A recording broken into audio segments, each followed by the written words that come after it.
For the first time in 727 days, the Indy 11 are playing outdoor soccer here in the city of Indianapolis. Mother Nature responds by, well, giving us the remnants of a tropical depression. So not exactly Chamber of Commerce weather, but still a joyous night for Indy 11 fans to be back at their original home for the first time in 2 years. Their opponent tonight, the New York Red Bulls 2, a team that has made at least the conference final in each of the last 3 seasons. Can Indy carry their home form a few blocks away from Lucas Oil Stadium?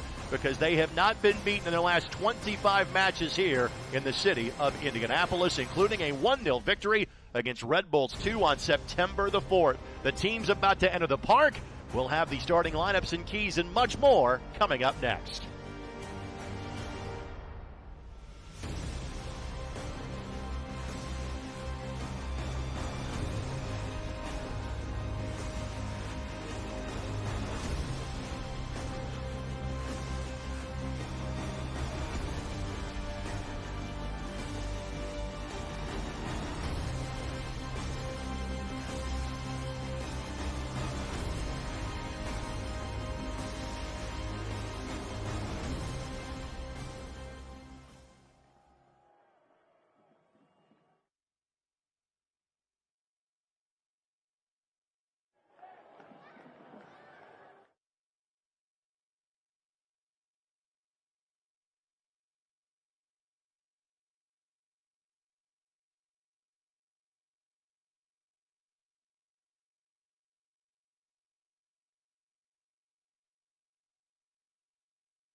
Indy 11 Soccer is brought to you by your Central Indiana Honda dealers, proud to be the official automotive sponsor of the Indy 11, and by Community Health, exceptional care simply delivered. Community Health Network.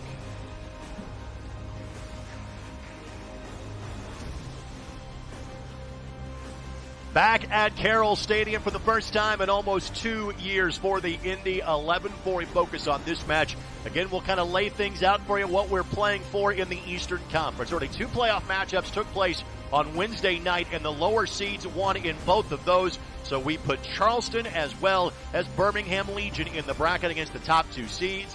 This is the 3-6 matchup featuring the Indy 11 and New York Red Bulls 2. Thank you so much for joining us. Greg Rakestraw with you as we've got Indy 11 Soccer for you here on ESPN Plus and My Indy TV. Brad Hodder will be joining us in just a matter of moments. One of many new faces this year for the Indy 11 was Dane Kelly, and certainly one of the most talked about. That's not a surprise when you're the all-time leading goal scorer in the history of the USL Championship. There were certainly some droughts for Dane at times this season, but again, Dane, well, he has found his form later in the year. In fact, he scored 3 goals in the last 2 matches for the Indy 11, a brace against Swope Park Rangers on October the 16th, and in the 2 matches against New York Red Bulls 2 this year, he was able to score in each of those contests, again with Dane Kelly totaling 10 goals on the season here on this perfect cross from Macaulay King, even on a night where Frankly, Red Bulls 2 had the better of the chances. Indy finds a way to win by a score of 1-0. So with that for the New York Red Bulls 2, this was kind of the start of a bit of a slide in the months of September and October. Red Bulls 2 would win their next match against Charlotte on September the 13th.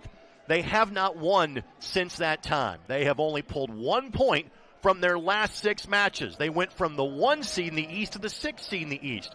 Yet they have won a total of 4 road playoff matches in each of the last 2 playoff campaigns before losing in the conference championship match against Lou City in each of the last 2 years. Time now for our starting lineups for this match. They are presented by Honda Manufacturing of Indiana, the official automotive sponsor of the Indy 11. Both teams play a pair of double-digit scores up top. Pasher 11 goals, Kelly 10 for Indy. Now let's go to the opposing side. Red Bulls 2. They've got 3 double-digit goal scorers in the lineup tonight. Playing up top, Tom Barlow, who has spent time with both Red Bulls and Red Bulls 2 and scored for both teams this season in just 15 appearances for Red Bulls 2. He scored 11 times, as has Matthias Jorgensen. But Jared Stroud has played in all 34 matches. He has scored 15 times and one of just 2 players in the league that is in the top 10 in both goals and assists. And Reese Buckmaster back with Red Bulls 2, the former IU and Canterbury School of Fort Wayne product. Thank you so much for joining us for Playoff Soccer. It's the 3rd time we have said that in the last 4 years for the Indy 11, and the first time since November of 2016 that the Indy 11 have played playoff soccer here at Carroll Stadium. Now, we talked about the fact it has been an ugly weather day, and if you have been here in Indianapolis today, you certainly know that. We hope the rain is over. However, now the wind gusts are playing a factor, and we're going to have a stoppage in play, head-to-head collision between Dane Kelly and for Red Bulls 2. I believe that was Jordan Scarlett that made contact with Kelly. So both players are going to be checked out momentarily. Take a look at the replay here. Again, just kind of the nature. That's Neela's correction that made contact with Dane Kelly. So both players will have to come off for just a matter of moments. And then both players will be waved back in. So we'll be 10v10 for just a little bit. And to finish the thought on the weather, we are expecting gusts in excess of 30 to 40 miles per hour during the course of this match. And Ioze will knock the ball back to Evan Loro. Loro in goal for Red Bulls 2 tonight. This is his 29th appearance of the season. This is the 5th ever meeting between these two sides, and Loro has been in goal for all of them. Well-timed run by Tyler Pasher, got behind the last line of defense. Ball played out to the side by Red Bulls 2, and a throw-in coming for the Indy 11. And they can take a little bit of a run-up with some of the area on that track if they so choose to on that side. But obviously it's a very slick surface, so do that at your own risk. And for those of you watching from outside of Indianapolis that maybe are seeing this facility for the first time, this facility has been here since the early 80s. Barlow plays it across, looking back post, and the wind, and you'll see that with some balls tonight, just took that and steered it away from the 18, away from everybody, and Macaulay King is the closest Indy 11 player to it, and he will have the throw-in. First playoff match for the man you see on your screen in Macaulay King, young man who played in the Leicester system as a youth in Great Britain, but played Division II soccer at Young Harris College.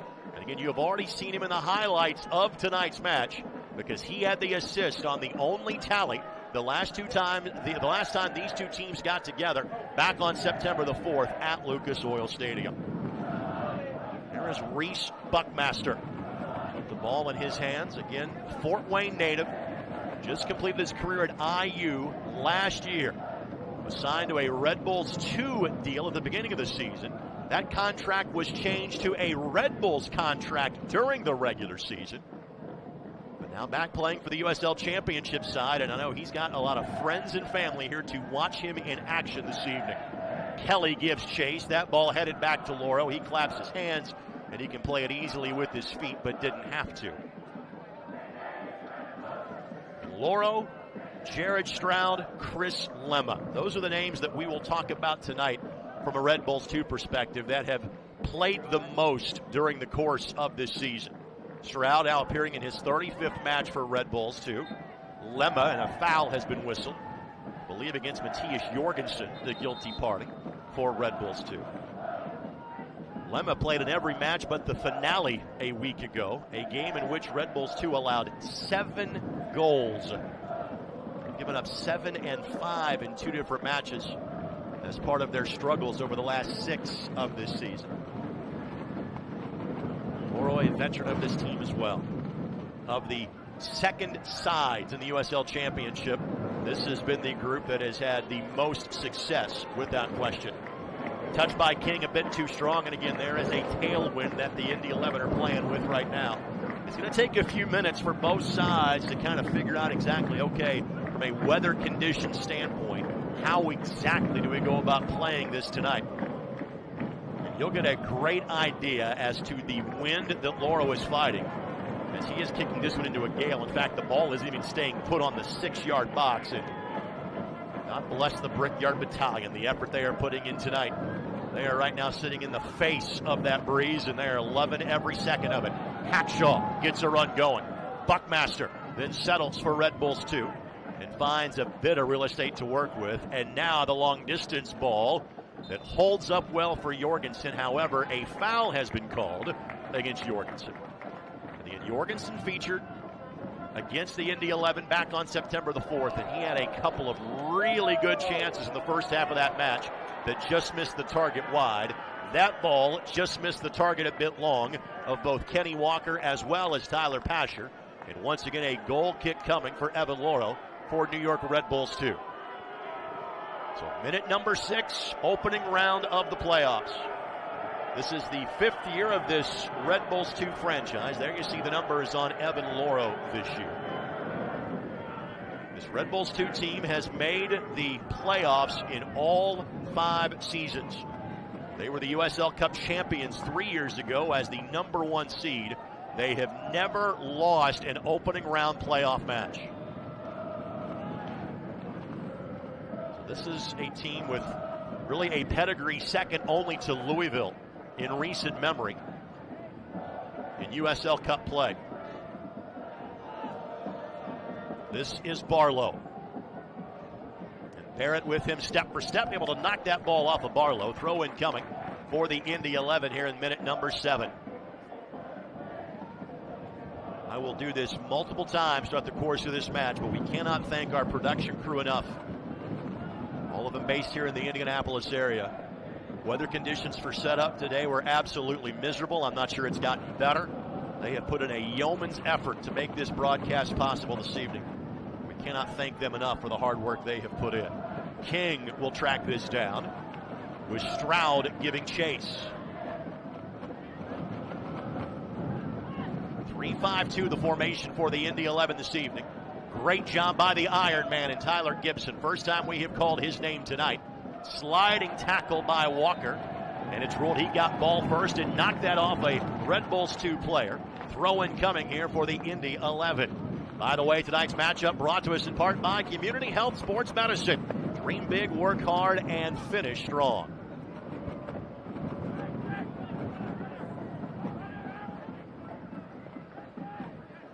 Walker plays this ball to Ioze. And Ioze, a charging run forward by Neville Hackshaw. Hackshaw looking back post, couldn't get a touch to it, but by far the best look of the match just belonged to the Indy 11. And almost from the opposite side of the ledger as the last goal that Indy had against Red Bulls 2. This time the cross from the left side, and Hackshaw, Kelly didn't miss it by much. It was almost an early 1-goal lead right in front of the Brickyard Battalion. And that one move by Scarlett kept Kelly onside. Fantastic ball by Hackshaw. Kelly just couldn't latch on to it. Give away in midfield. Opportunity to pounce for Red Bulls 2, but Jordan Farr off his line. And again, Farr playing in now his 10th league match of the season. Once again in for the injured Evan Newton. Newton suffered a leg injury against Ottawa Fury FC back on October the 2nd, and Farr has handled all of the activity in net since that time. The second-year pro getting his first playoff action tonight. He has been absolutely solid for the Indy 11. Long-distance ball. Pasher got ahead to it, not a settling touch. Now Nealis tracks him. Nealis, one of the many Red Bulls 2 players that, again, has spent time with both the USL side and the Major League Soccer side this year. Red Bulls beaten in the playoffs last week by the Philadelphia Union. Now charging forward come Red Bulls 2 at the edge of the 18. One touch is a bit too strong. Ioze didn't get the clearing touch he wanted originally, but then works the ball away from Bezecourt and gets the ball back to the midfield of the pitch. Kelly applying pressure. Barlow was just a step away from having a look on goal. Barlow did score in the 2-1 victory by Red Bulls 2 against the Indy 11 back on April the 28th. Both of those were second-half goals for Red Bulls 2. We referenced a bit earlier, this is the 5th time that these two teams have gotten together in the 2 years they have both been participants in the USL. The home team has won the previous 4 matchups. Right idea by Lemma, but he and Bezecourt not on the same page. He got touch a bit too strong, and the restart a quick one by Jordan Farr. Minute number 11. The ball last touched by Red Bulls 2. Had the chance to talk with their head coach, John Wallinack, yesterday for Soccer Saturday. As you take a look at Jordan Farr, the native of Salem, Oregon. Again, a rookie last year that didn't see a minute of playing time, in large part due to a shoulder injury suffered early in the season. But he was one of the first players re-signed by the Indy 11. And he has been a more than capable understudy / backup to Evan Newton. Newton's had a couple of different injuries that he's dealt with through the course of the season.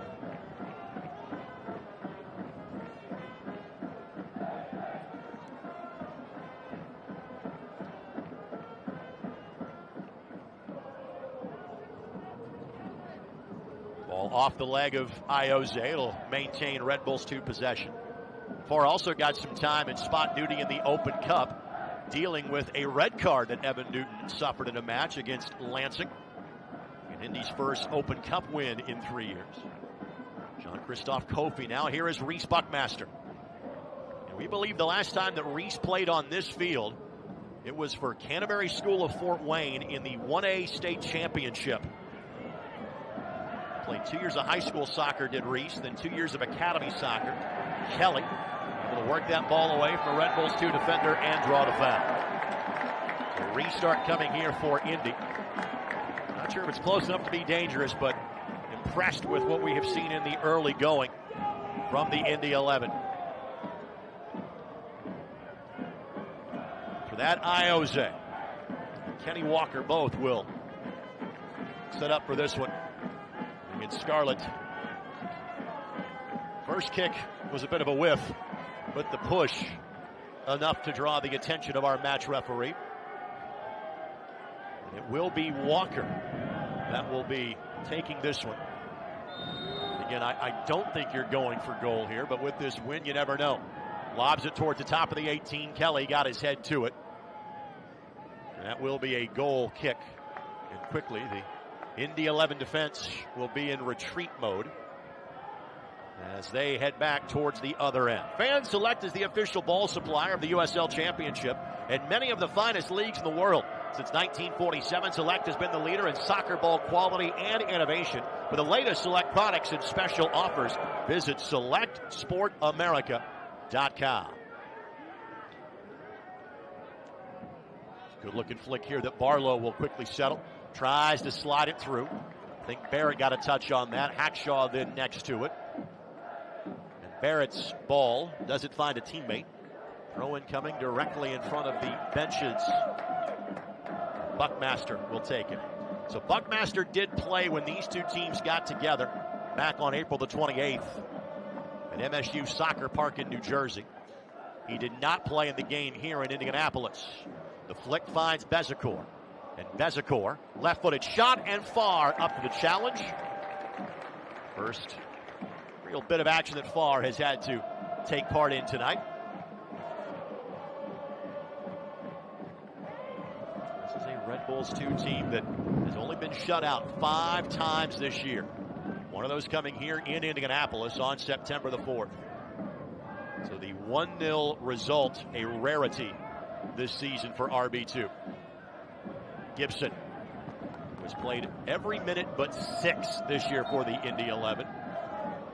And 10 days ago became the first field position player in this club's 6-year history to start every match of a regular season. This is his 35th match of the year. He joins Christian Neat, goalkeeper the first 2 years for the team, who accomplished it in 2014.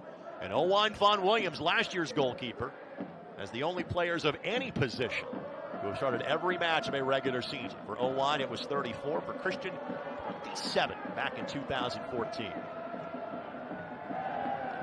Fans, the Cliff Bar Banking Company in Indianapolis is proud to team up with Indy 11 to provide meals to IPS students through our Meals for Miles program.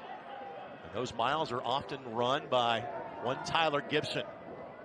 Had a great conversation with him about that on Soccer Saturday last week on 93.5 and 107.5. The fan about the miles that he puts in, about how he's learned as a more of a veteran pro to better take care of his body, to be in a position to play in 35 matches during a season. Barrett, can he get to it? Yes. Again, just an inch or two away from springing Jorgensen on goal.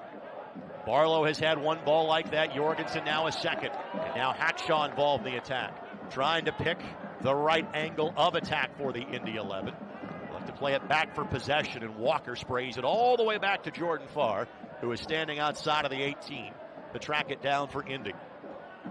Minute number 16. Best chance so far, and Neville Hackshaw bought a Dane Kelly. Foul whistled against Red Bulls 2.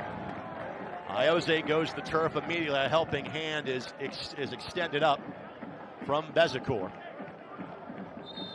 And once again, Walker will take said restart, and will do so a bit closer than he did just a few minutes ago. A little more of an element of danger from the Red Bulls 2 perspective on this ball.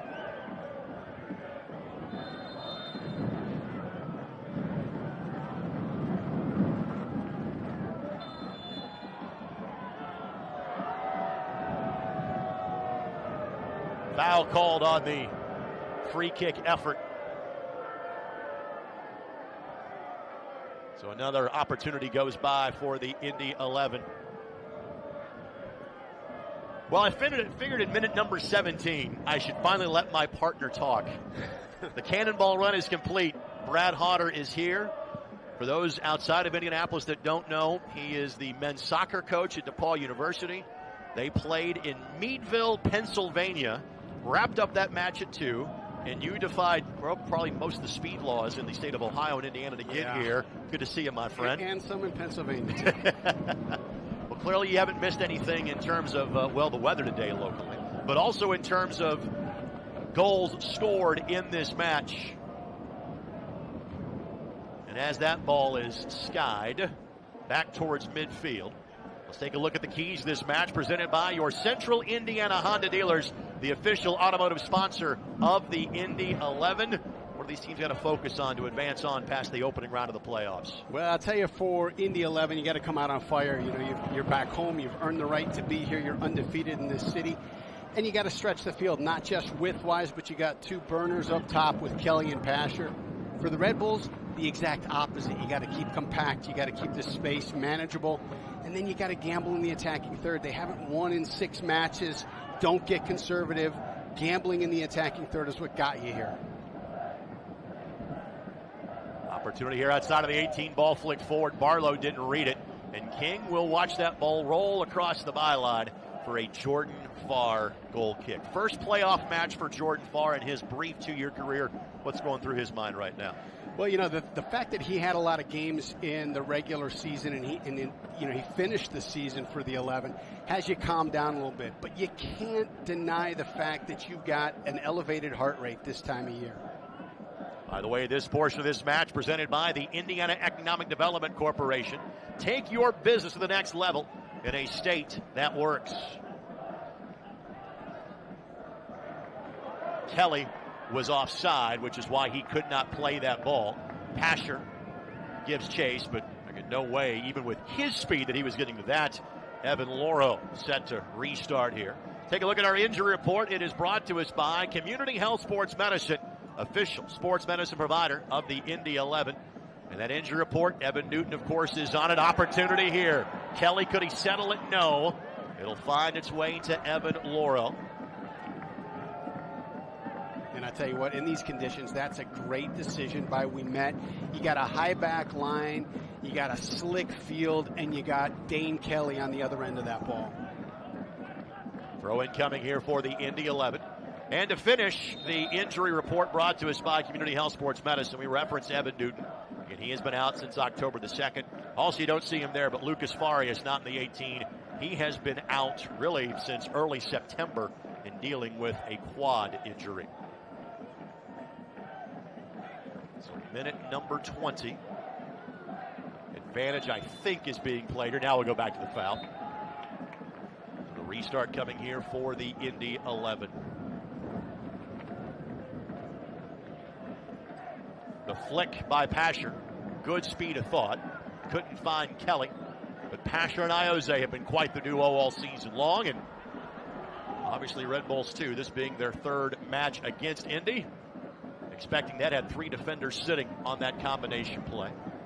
And great job by Gibson to keep it away from Barlow and then knock it from Bezecourt. And Buckmaster will let that ball roll across the touchline for a New York Red Bulls 2 throw-in. Fans, this portion of the match is also brought to us by Keystone Construction. It's more than construction. We build a vision. October 29th of 2017. The last time the Indy 11 played a match here. It was their final match in the North American Soccer League, a 2-2 draw against North Carolina FC. 727 days since the last time this club has played at this facility. And you know what's incredible to think about? Some of these players that have been in Indy for 2 years, this is their first match on this field as a member of the 11. Correct. There are no players that were on that Indy 11 team that are on the current roster. However, 7 players have played here for opposing teams. Walker, not sure if that was a shot or a cross. It turned into the latter and just a few paces in front. That was of almost Dane Kelly. An accidental great ball. Well, we talk about some of the great moments at the mic. This is the second home playoff match in this facility. The other one, November 5th of 2016 against FC Edmonton. Sinisa Ubi Parapovic with the only goal in that match to make it a 1-goal win for the Indy 11 on that night. Sinisa these days, the men's soccer coach at Cleveland State University. The weather that day, significantly better than it is today. A good touch. It's a great thought and a great ball by Hackshaw just to find the opportunity to get it to Pasher's foot. By the way, Dane Kelly is down. Again, there was not a foul whistled. We played on. Once that ball went back to Evan Loro, now the trainer is being waved on for Dane. Indy 11 do have options if for some reason Kelly cannot continue.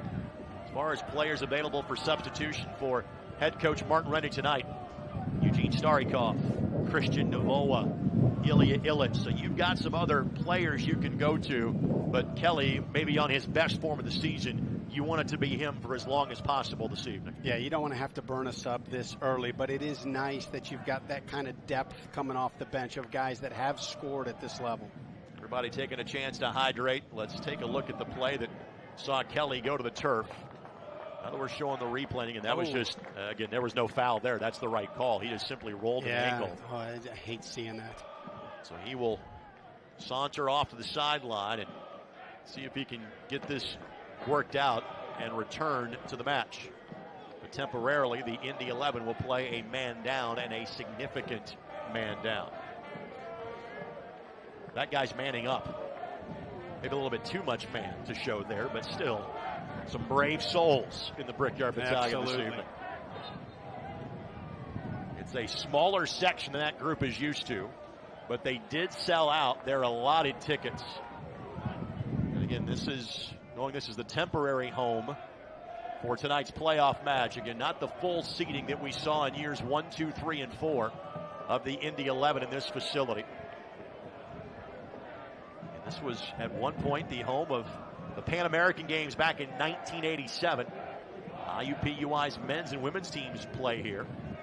But to give you an idea as to how bad the weather was in Indianapolis today, it never stormed from a thunder and lightning standpoint. IUPUI almost a giveaway here. And good recovery by Red Bulls too, to at least just let that ball roll out for an Indy 11 throw-in. But IUPUI was supposed to play a men's match here at 1 o'clock today. It was postponed. Standing water on the field as of 12:40. It has been brutal all day. I'll tell you, that was a clever little ball by Drew Connor, just to pull that down out of the air and to be able to turn with it. How were the weather conditions in Meadville, Pennsylvania? It was beautiful until the last 5-10 minutes, and then from that point, we got everything that you guys have had all day, and it was 6 straight hours of it. The remnants of tropical depression Olga. We've had that before in years gone by here with Indy 11 matches. Flicked by Pasher, but Lauro quickly able to track it down. Yeah, that's a great read by Hackshaw to step in there before the Red Bulls can get a touch on it. Of course, Hackshaw, the international level player for Trinidad and Tobago. Twice this year he has been called up to international duty. Last time was just 2 weeks ago. He missed the match at the Tampa Bay Rowdies. Only non-win in the last 3 matches for the Indy 11. A 1-1 draw. Tampa Bay is playing in Louisville as we speak, where I guarantee you the weather conditions are about the same as they are here, as in the rain has moved out, but likely a very windy night at Slugger Field in downtown Louisville. Nealis did not do with that ball what he wanted to. Pasher turns on the Jets. Will play to Walker. Walker back to Pasher. He's got 4 in the box to choose from. Couldn't get it through. Well defended by Red Bulls too. Finds Gibson. Gibson slides it forward. Flag stays down. Ball played towards the top of the 18. Kelly a flick. Ioze not in a shooting position. Draws 2 defenders with him. Tries to somehow thread it through 2 of them. And eventually a throw-in coming for the Indy 11 just shy of the corner flag. I'll tell you, that's got to be your worst nightmare as a defender, to turn the ball over in your box and see that it's at Pasher's feet. By the way, this portion of the match presented by Honda Manufacturing of Indiana, official automotive sponsor of the Indy 11. Tough to find a target with so many red kits inside of the 18 for Red Bulls 2. Barrett plays the long diagonal ball and played it perfectly. Wilmette! Oh my goodness! Wilmette with the goal! What a finish! What a finish, and that ball was all set up by Patty Barrett. I keep glancing towards the BYB. It's been 2 years since they have had the privilege of cueing the smoke. Now it goes, and the Indy 11 strike first in minute number 27. What a finish. Wilmette does it to his former team. He used to play for the Red Bulls. He spent time with Red Bulls too. He knows a thing or two about a championship. He won one in San Francisco 2 years ago. Let's take a look. And one more time, Macaulay King gets an assist against RB2. Wow, what a ball. Just clears the defender. So the first goal belongs to Red Bulls 2, and almost at the other end, while you're showing the replay, the turf hop almost got the best of Jordan Farr. A bounding ball nearly went up and over him. He had to really stretch to get one paw on it, or it could have been 1-1. Such a clever touch by Wilmette. You know, we're so used to seeing him on restarts just fight for a ball in the air and get a little flick on goal. That was such a brilliantly touched ball. All right, it took nearly 80 minutes for Indy to find the back of the net against Red Bulls 2 when they played 2 months ago. Finding one this early. What does it mean to this match, as already Red Bulls 2 have earned a corner kick? Well, I'll tell you, psychologically right now, the Red Bulls have not won in their last 6 matches. They just gave up 7 in their last match of the regular season. So what it does is it puts them on a little bit of shaky footing. And if you can keep this energy, you can keep the momentum, and keep pressing at the box, you might be able to nick another one. Lemma on for the set up on the corner. He's got 6 assists this year. Again, the wind helped steer that one well outside of the 18. And eventually that ball knocked back to midfield by Red Bulls 2 and all the way back to Laurel, just to top the 18 at the other end of the park. So for Carl Ouimet, his first postseason goal in an Indy 11 uniform, his 3rd goal of the season, and the rare goal for Carl that wasn't sent to him by Iose. Yep. Almost everything from a goal-scoring standpoint for Carl, that's going to be a whistle against Macaulay King for a late challenge. Restart coming here for Red Bulls 2. And usually it requires a corner for Carl to find the back of the net. Not that time. From the run of play. And for Macaulay King, that is now 4 assists this year for the rookie. 2 coming against Red Bulls 2. And you know, almost each of those has been a one-touch ball that's just delivered perfectly into the box. And he has not played like a rookie all season long. Good-looking ball here that Walker steers away from the 18 and towards the Red Bulls 2 bench. Kelly providing pressure. And Hackshaw, but I'm going to say he got a little too much body, and I would tend to agree. They let that play develop once there was no advantage there. Then it comes back to near midfield for a restart for Red Bulls 2. And Buckmaster, the Fort Wayne native, the player that was fouled in that effort by Dane Kelly. Could you imagine playing a professional playoff match in a place where you played for a high school state championship? That's what Reese is doing as we speak. That has to be just so surreal. Lemma sends it in. Could be a dangerous ball there, but Farr made it look easy. He will hit the reset button quickly, and off goes Pasher. He's onside, but again, the turf bounce and the wind combined to even spin that away quickly from Tyler Pasher. And you can see just a little bit of the difference in the turf that they're used to. The Lucas Oil turf just holds up a little bit, pops it up, and Dane Kelly and Pasher have been so great at reading that bounce. And here it's playing a little faster and skipping a little bit with the slick surface. Well, this turf is nearing 10 years of age at Carroll Stadium. The turf that the Indy 11 play on is brand new as of last August. What has changed for the Indy 11 since last playing here, and you'll notice kind of 2 different tones. The turf inside of the 18, that is 2 years old. The remaining turf is about 9 years old at this point. Look at that ball just hold up in that wind for Barrett.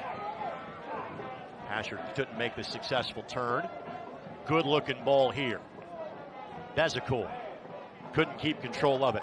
Fans, this portion of the match presented by our friends at Indiana Members Credit Union. You can show your Indy 11 pride and get your exclusive Indiana Members Credit Union Indy 11 debit card at any Indiana Members Credit Union branch or online at imcu.com today.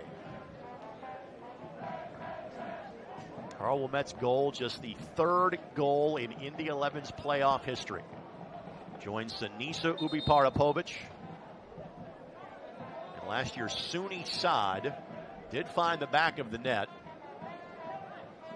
Buckmaster's going to get a talking to here from our match referee. Does he have just a conversation? Wasn't sure what else more that might have been. It may be a carryover from the last restart because Buckmaster kept trying to slide the ball up and even erase to the spray that the official put down to mark it. Great job by Barrett to earn the foul. One of those 4 players that spent last year with FC Cincinnati. One of those is Evan Newton, who is injured and not playing tonight. The other 3 on the pitch as we speak. Patty Barrett, Tyler Gibson, and Kenny Walker.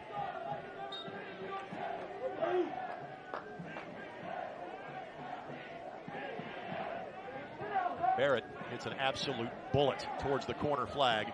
But again, that ball is just going to, because of the wind and because of the slick surface, again, it rained for a good 10 hours in Indianapolis today. That ball's going to hit and almost hydroplane and just take off. It is difficult. It's going to take you a while to figure it out, but that direct through ball is not going to be on from the middle of the middle third. It's going to have to be angled balls that can stay on the field a little bit longer.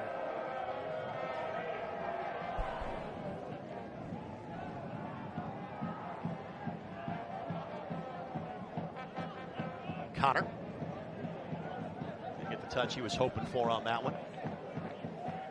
man that was signed in early August by the Indy 11, part of 4 new faces brought in by Indy at that time of the year. Nico Perea, Gabriel Rodriguez, Christian Novoa. The others, Perea and Novoa, available as substitutes tonight for head coach Martin Rennie. Man, I tell you, Drew Connor's been fantastic since he entered the lineup a couple times as a sub, and then he's been a mainstay. Spent some time with the Chicago Fire, did Drew. He's used to playing in these conditions. He is from the Chicagoland area. Played his college soccer at the University of Wisconsin. This is an early season game at UW, right? Kind of the weather conditions we have tonight. Exactly. Or right along the lake. Ioze couldn't keep that ball in play as he tries to walk the tightrope. Throw in coming here for Red Bulls 2. Ioze will turn 35 next month. There still appears to be a lot of soccer left in those legs. Bezecourt couldn't catch on to it, but the high press, which is the Red Bull style, plays their advantage. If they will make a mistake, they will make a mistake of aggression. There is no doubt about that.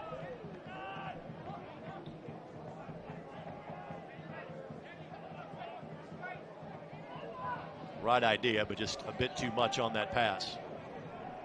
A throw in coming next to that corner flag for the Indy 11.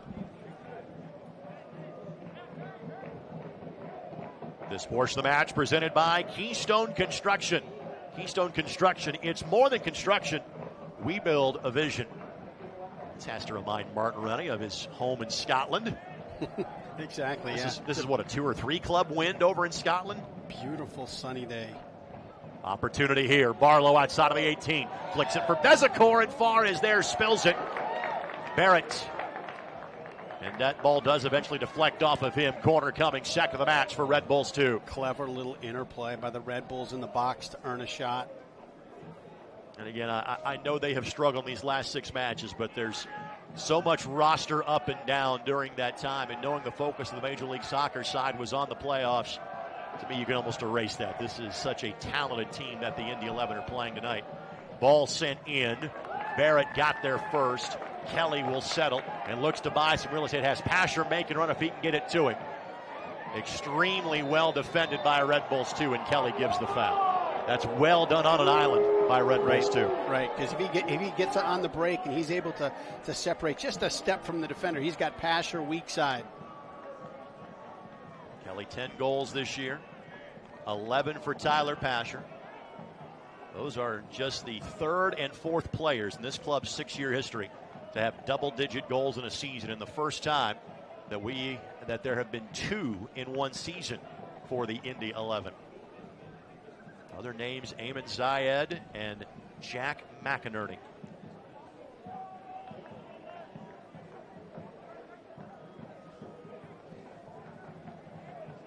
Ouimet wants to knock that ball away, but quickly Red Bulls 2 track it down. This is Stroud towards the corner flag.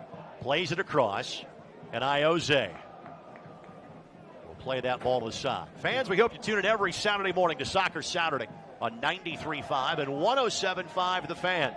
This week it was Martin Rennie, Indy 11 captain Matt Watson, and Red Bulls 2 head coach John Walenek. You can go back and listen anytime on the podcast page, 1075thefan.com.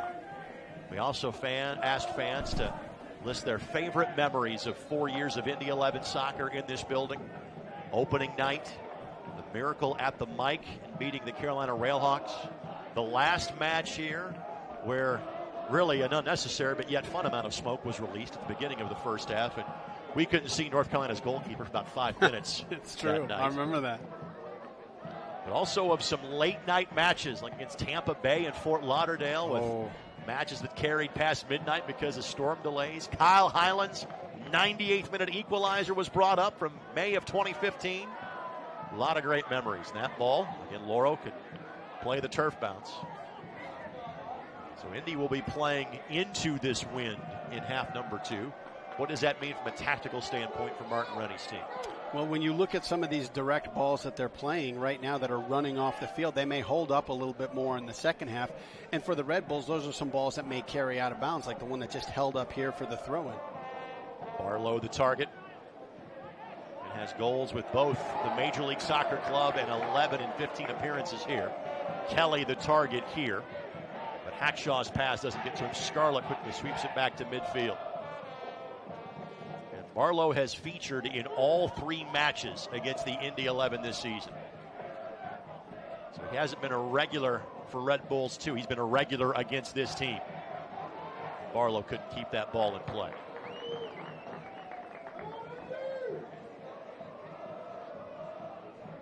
This is one of 4 Eastern Conference matchups taking place in playoff action as we speak.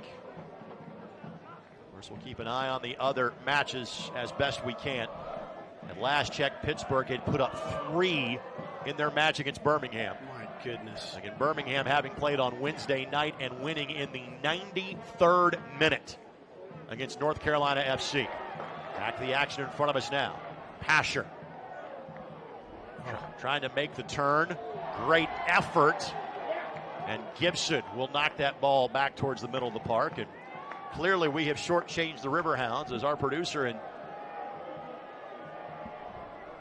our buddy KGB, Kyle Binder, tells us 5-0 is the score at Highmark. I think we can safely say that Bob Lilly's team is moving on to the semifinals in the Eastern Conference. They're unbelievable. When we saw them here in Indy, it was they're middle of the pack and on their way up, and they've been on a complete rise since that moment. This is Giannis that will take the throw in for Red Bulls 2. By the way, down in Louisville, 61st minute, Lou City 2, Tampa Bay Rowdies 0. And again, for Louisville, given the success they have had in their building in the playoffs, for them to get to that 4 seed was absolutely massive. Final 5 minutes plus stoppage time of the opening half, presented by your Central Indiana Honda dealers, official automotive sponsor of the Indy 11. Further complicating things for the Tampa Bay Rowdies as Indy is called for a foul. Malik Johnson not playing tonight for Tampa Bay. He was fantastic when we saw him here. I'll tell you what, I was in Louisville a couple weeks ago and got to drive by their new stadium. Oh my goodness, is that place impressive. So here's Lemma. Everybody outside of the 18.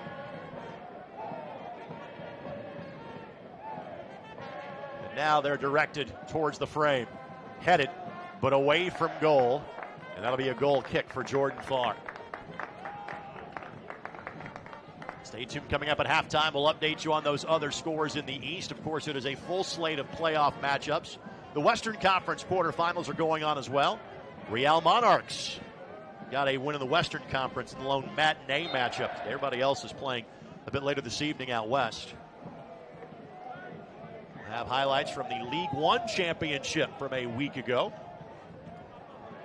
And more coming up at halftime.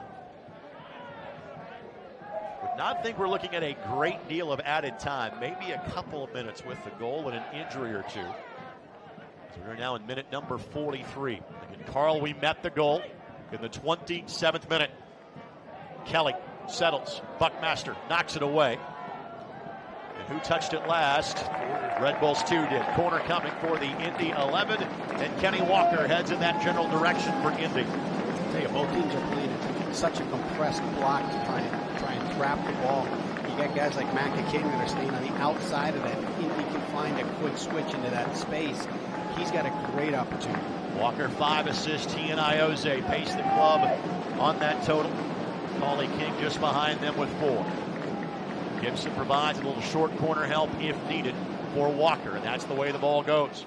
Walker charges forward, plays it across left foot. We met, tries to settle. Kelly's shot deflected, and then Kelly a bit aggressive on the shoulder-to-shoulder challenge and draws the foul. But he is so great at that. He's used to doing that against guys that are 6'3", 6'4", 200 pounds, where it just knocks them off their spot a bit instead of taking them down for the foul. First time, though, that we have seen that version of a corner with the interplay with Walker charging forward. And anytime you can do something that opposing teams haven't seen on tape in 34 matches, I like the creativity from Martin Rennie and company. Yeah, and it's a good read both by Walker and Gibson, because you take a look on these short corners. When you put two guys out there, if they don't bring two, you've got a 2v1 with two talented players. Take it every time.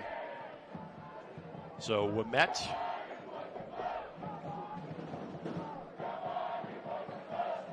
Throw in coming here for the Indy 11.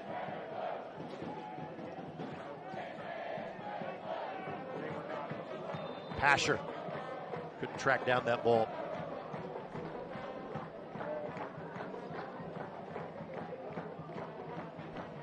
Let's thank the Indiana Economic Development Corporation. Take your business to the next level in a state that works. We're great sponsors of Indy 11 Soccer here on My Indy TV and ESPN+. Edge of the 18, Walker slides it back to the middle of the park. Good call. Good call. Giving chase is Kelly, and Buckmaster makes the wise decision. Just plays that ball off to the side. You look around, and I'm not a big fan of knocking that ball out of bounds, but you look around, over one shoulder is Dane Kelly, over the other shoulder is Ioze. On your back is Tyler Pasher. That's not a ball you want to make a mistake with.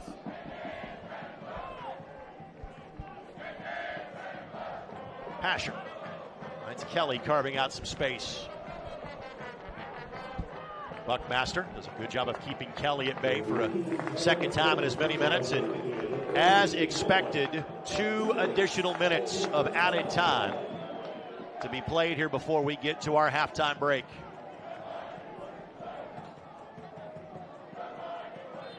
We'll talk to Indy 11 head coach Martin Rennie as he returns to the field for half number 2. Ioze plays it back to Barrett. Barrett steers it well left of the frame, and a couple of Indy 11 players said they went for it, would have been offside. Yeah, I like the thought with that, though. You're not in good defensive shape. You got your center back pulled all the way on the outside. He's getting pressed by a couple guys. Don't try and bring that down. Just knock it back in there. Indy had a 1-goal lead at Red Bulls 2. Back on April the 28th, going to halftime as well. Both goals by Red Bulls 2 were scored in the second half of that match. Barrett had it lined up. Well done to keep the attack alive by Red Bulls 2. And again, right idea. Play it to Barlow. Far. We'll watch this ball roll across the byline and into the splash park for a goal kick coming up. Trust me, folks, there was more standing water on the field a few hours ago than just that one little spot off to the edge. We had a corner moat, not a corner flag, for a while today. So they come out and they squeegee it off. And 5 minutes later, it reappeared, which is part of the reason why there was not a 1 o'clock collegiate match played at this facility this afternoon. And again, the wind just pushes the ball off the 6-yard line. I think the rain is done for the night. The wind not going away anytime soon. Again, this is an east-west pitch alignment. It's the rare night where the wind is coming from the east here in Indianapolis because of that tropical system that has made its way through most of the Midwest today. Connor gives ground and does the wise thing. Plays it off of John Christoph Kofi. And a glance of the wristwatch by our official. And I think one more throw in, one more touch, and it's on to warmer conditions and for dry clothes for each of these two teams. And there's the whistle. First half complete, and the Indy 11 take a 1-goal advantage to halftime. Carl Ouimet, his first postseason goal with the Indy 11. Macaulay King, the same can be said as his assist. And the Brickyard Battalion's got plenty to smile about at the conclusion of half number 1. Stay tuned. Our halftime show comes your way in a matter of moments. A look around all things USL Championship postseason. A look back at the USL League One final from a week ago as well. The smoke has returned, and so has the home field success. Indy 11-1, Red Bulls 2-0 at halftime on My Indy TV.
wind-swept pitch here at Carroll Stadium. It's been dry for the last few hours. Indy 11 finding the back of the net, courtesy of Carl Wommet. 1 goal to the good for the home team here in the opening round, or the quarterfinals, I should say, of the USL Cup's Eastern Conference playoffs. Time now for our news and notes from around the USL Championship. And as mentioned earlier, congratulations to Real Monarchs. Of course, they are the partner club of Real Salt Lake, who saw their Major League Soccer season end earlier this week. But Real Monarchs still going as they advance to the Western Conference semifinals. Reference the fact that Jared Stroud of the New York Red Bulls 2 was one of 2 players to be in the top 10 in the league in both goals and assists. Well, the other one's on your screen because Solomon Asante led the league in both goals and assists this year, 22 and 17. Numbers. Absolutely ridiculous. They're and incredible. Certainly we would love to see the Indy 11 playing on November the 17th. Regardless of who is in that game, the USL Championship Final can be seen Sunday the 17th at 7:30 p.m., and that match is televised on ESPN2.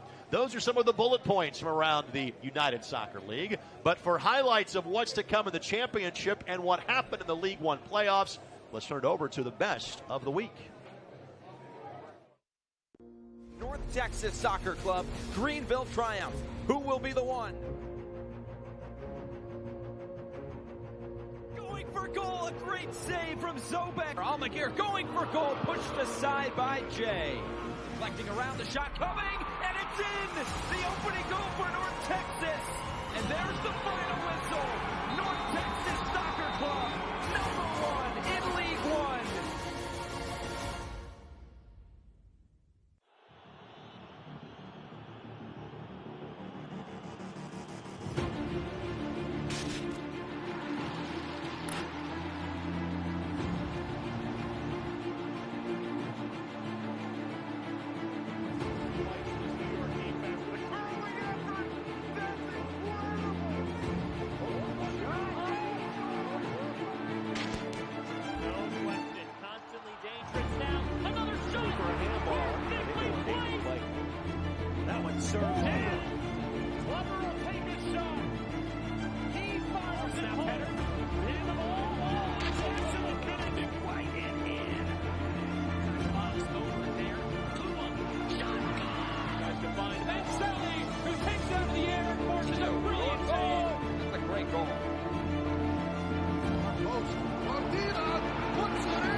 Cutting back, Williams wins it.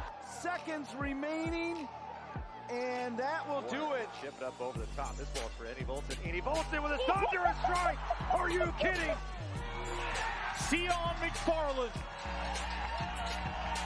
Insurance has arrived for the win. Van Schaik steps up and he scores.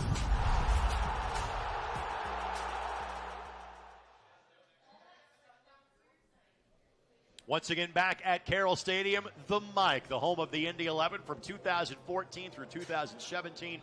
So far, so good in the homecoming for the Indy 11. I'm sure Red Bulls, too, has something to say about that in half number 2. 1-0 our score at the break. And inside the broadcast booth, Greg Rakestraw, Brad Hodder with you. Brad, your thoughts on the opening 45 minutes? I loved it. You're up 1-0, but I think the thing that you've got to be cautious of right now is the elements with the wind and the slick field is you got to make sure this game is played in your attacking half. Any mistakes, keep them away from your defensive third. All right, so again, let's update you on the playoff bracket in the USL Championship in the Eastern Conference. Again, 2 games were played on Wednesday night. Lower seed won both of those, with Birmingham winning at North Carolina FC 3-2. And on penalty kicks, Charleston winning at Ottawa Fury 5-4 on kicks, 1-1 during the run of play. But so far, the home teams are doing very well in the Eastern Conference as we get you to our out-of-town scoreboard brought to us by Crown Plaza Indianapolis downtown. Let them assist you with your next meeting or event.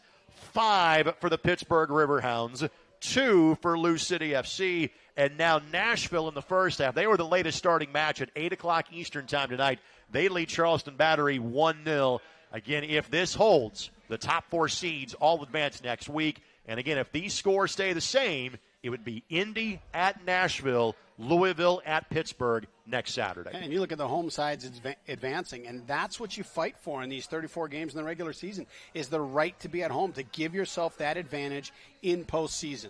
Time now for our Touchline Trivia question presented by Indy 11's Fall Youth Clinics. Another single-day, 2-hour session for ages 6 to 14 takes place this Sunday from 2 until 5 on the northeast side in Lawrence. Register your kids' spots today at indy11.com/camps. Tonight's question: how many times have the Indy 11 lost to a New York-based team in their history at either Carroll Stadium or Lucas Oil Stadium?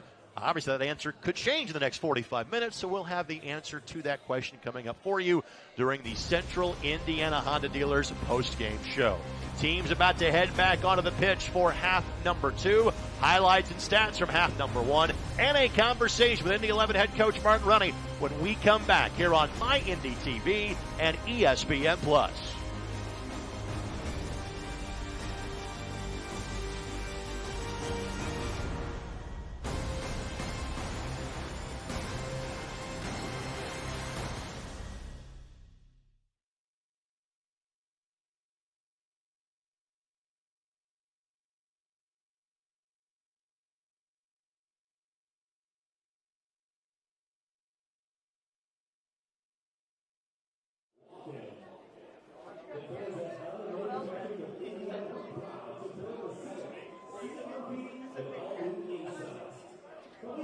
Obviously, at Luca.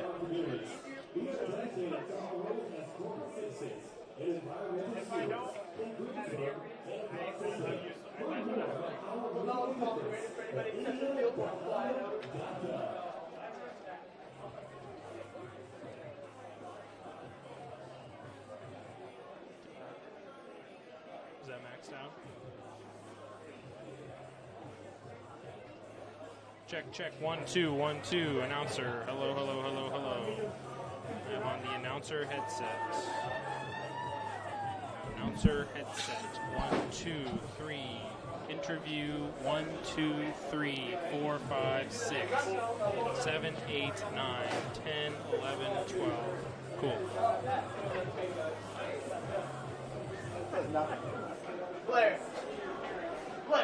1. Check, check, check, check, check. This is the interview. Would it be better to do it out there?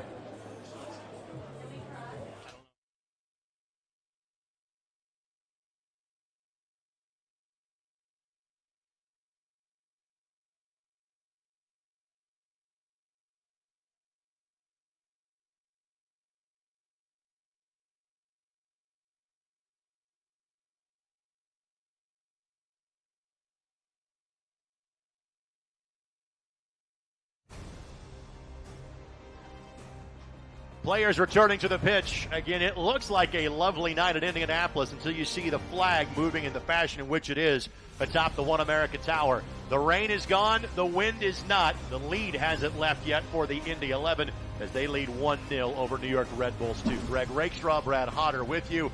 A look back at how things unfolded, Brad, in half number 1. And while Red Bulls 2 has not found the back of the net, it has some good chances early in the half. Yeah, they've been dangerous, and it's one of the things you can't take a look at this 0 score line at the half and relax a little bit. The interplay between them when they get around the 18 is incredibly dangerous. Barlow could not chase that one down, but again, that turf hop nearly got to Jordan Farr, and good job by Farr on the score this one. He looks really calm, too, which is good. This was the first great look that Dane Kelly did not miss by much on the excellent service from Neville Hackshaw. No, and I tell you what, you keep stressing that back line with balls over the top to Pasher and Kelly, and it's going to open things up underneath. And again, the long ball to Kelly, never a bad play for the Indy 11, but the goal came from a somewhat unlikely source. Carl Womette, his third of the season. Just love the ball from Patty Barrett. The ball that he hit is just just enough to get over the defender. And then Ouimet does what every great finisher does, tucks it away in the corner. So give the hockey assist to Patty Barrett, give the actual assist to Macaulay King, but give the goal to Carl Ouimet. That coming in minute number 27. Well, we have relived some great memories at the mic really all week long, talking about Indy 11's return home to Carroll Stadium. Let's go back to 2016 one more time. We talked about the playoff victory against FC Edmonton. Well, here it is again. Sinisa Ubipara-Povic.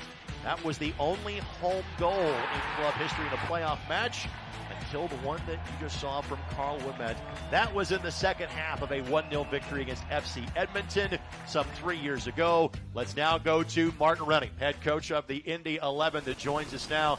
All right, Coach, obviously you like where you're at being a goal to the good. Your expectations for half number 2.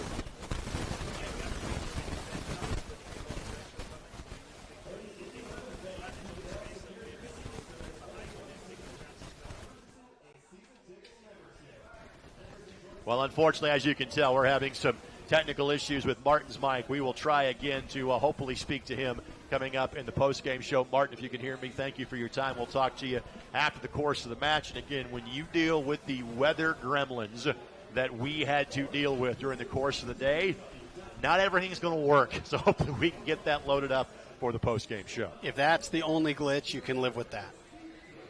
Let's hope that's the only glitch for the next 45 minutes. Gremlins. Weather gremlins? Weather gremlins. That's how bad it was. It that literally rained gremlins, like old AMC Pacers for like for like a period of time earlier today. I was thinking the wrong gremlin. Well, or those gremlins too. So Dane Kelly standing over this one. It looks like no changes from either side to begin half number 2. And Indy will be going into the breeze. They are going towards the eastern end of the stadium. Or to put it in perspective for you, they are heading towards downtown Indianapolis in half number 2.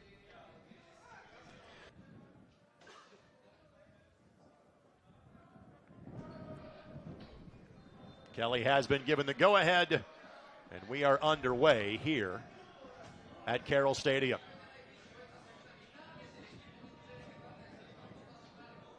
Wait, that ball just held up. That probably changed 5 yards in where it was going to land.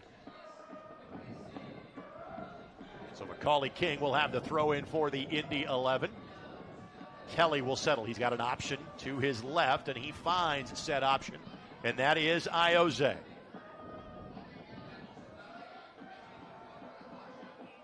So Hackshaw. Now the ball that Kelly was closest to, but Loro made a relatively easy play on this one. And we'll wait for his teammates to get a little further forward before he hits the reset button on this one. You are seeing the clock on your screen. The fans here at Carroll Stadium are not, having a bit of a timing issue with the boards here at Carroll. Hopefully we'll get that fixed in a matter of moments. Barlow able to track this one down and does keep it in play. However, then Indy quickly knocks it back towards the middle of the field, and a throw-in coming for Tyler Pasher on the near sideline. As you're watching from your angle tonight, thank you for joining us all season long on both My Indy TV and ESPN Plus. We're with you on My Indy TV as long as the Indy 11 continues to play in the USL Championship playoffs. Of course, you can catch every postseason match on ESPN Plus, and as advertised during halftime, the championship final, November the 17th at 7:30 Eastern Time. That can be seen on ESPN2. And that'll be a foul called against Red Bulls 2. Jean-Christophe Kofi, the guilty party for that one. And this is how you, if you're Martin Rennie, this is how you want to see this half unfold. You know, a little bit of, Patty Barrett gets the ball off the end line down here. It's a direct ball forward. Play this game in your attacking half. Let the mistakes be here. All the restarts on this side of the midfield stripe for Indy have been just far enough away where haven't led to any great looks yet. Ioze playing this ball to the opposite sideline, and Hackshaw just couldn't turn the run in time. Throw in coming for Red Bulls 2. This portion of this match brought to us by the Denny Companies. tearing down the past so you can build the future.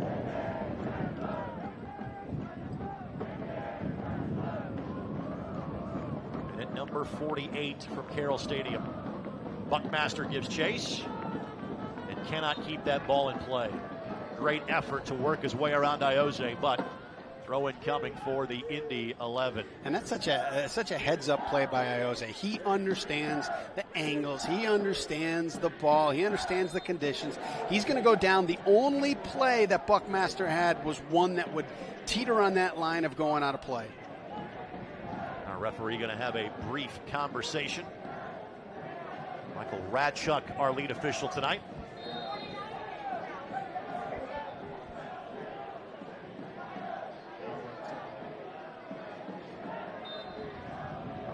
Foul has been called against the Indy 11.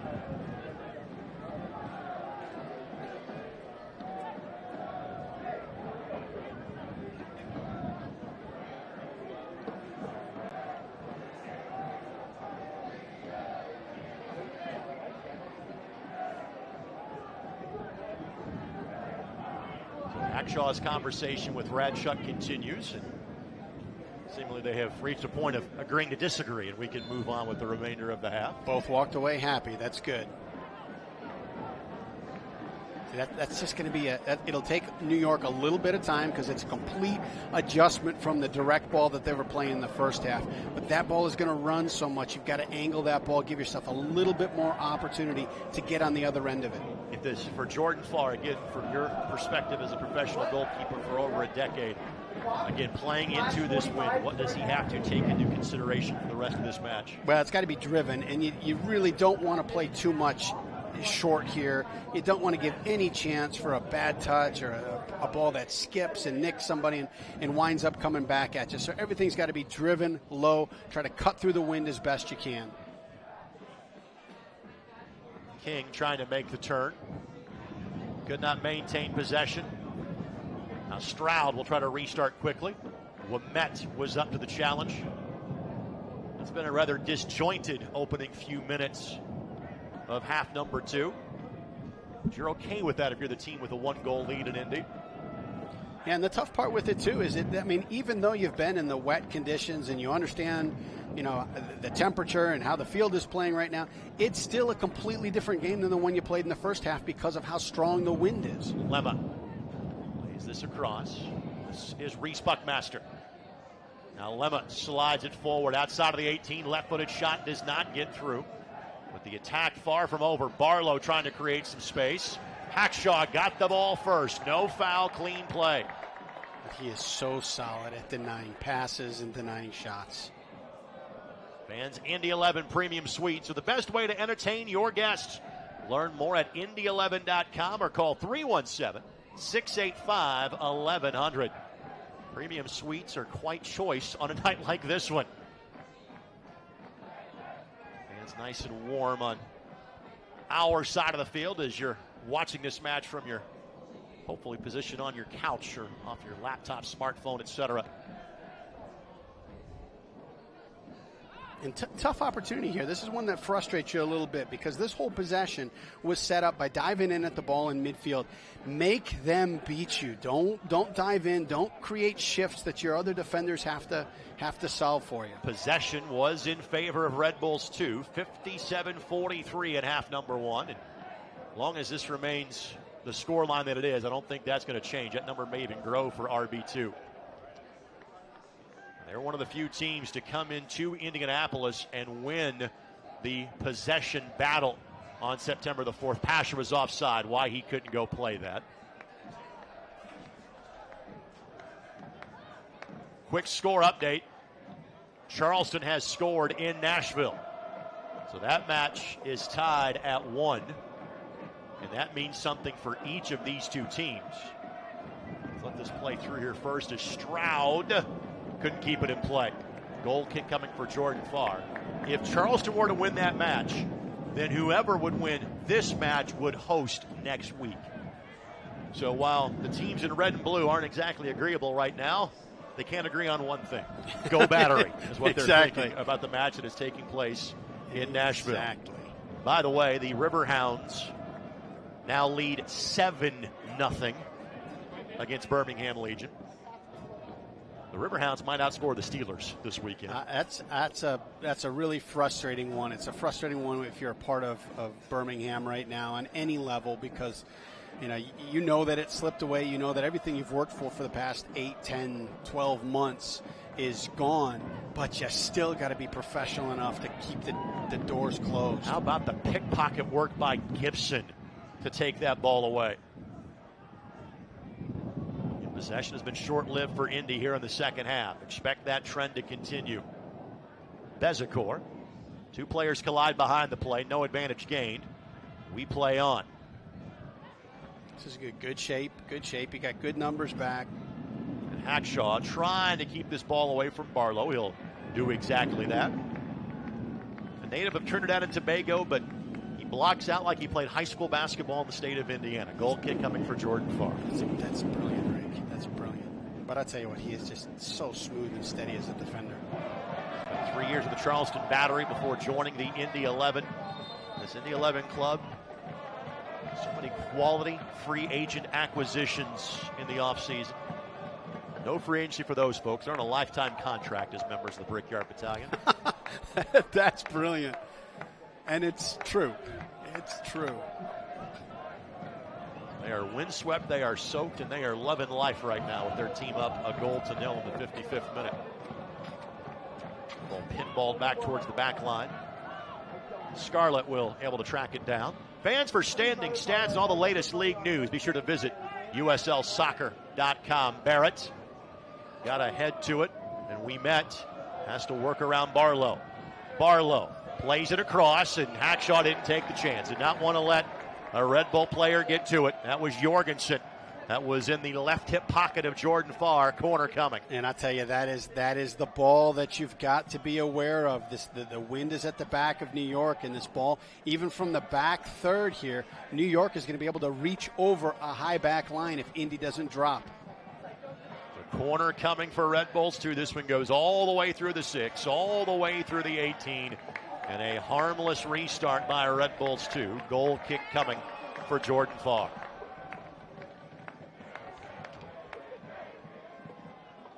Shroud, the 15-goal scorer for Red Bulls this year, and led them in assists with 9.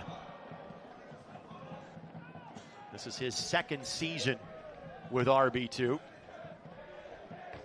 You would think some more time with RB1 might be in his future, if you will. I do think that's coming up. Connor. And that's going to be a foul against Drew. You would have liked a little better communication there, because Gibson had won that ball and it was right in front of him, and he could have advanced it himself.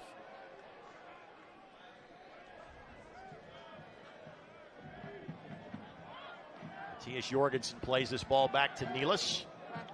Nealis, one of the many players on the pitch tonight for Red Bulls 2 that has seen time with both the Major League Soccer side and the championship side this year.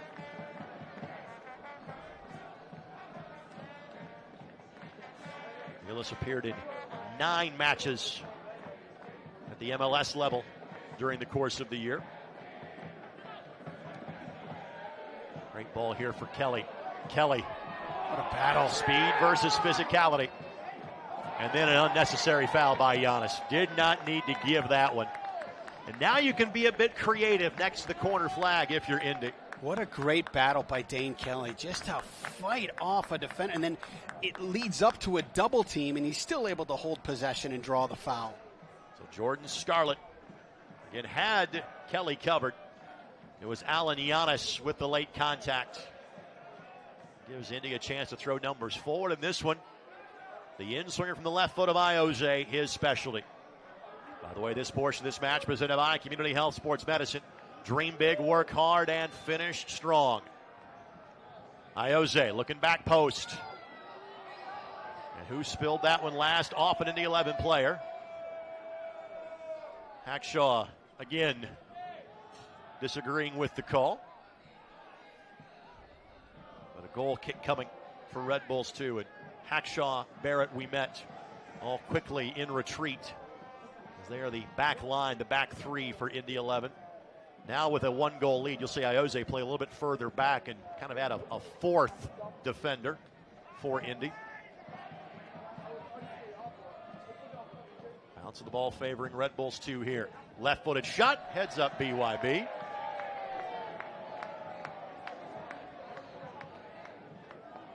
See the reserve starting to loosen for Red Bulls 2. Not exactly a similar spirit for the guy starting to stretch by the opposite corner flag for the Indy 11.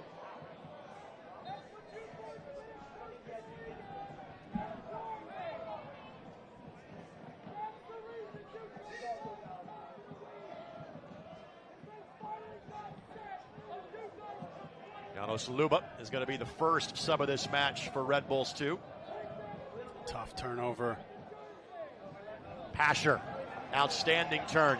Speed turned on, but could not work his way around Lemma. That's excellent battle taking place in the midfield right now, going both directions. Look at that ball, it's going to go backwards.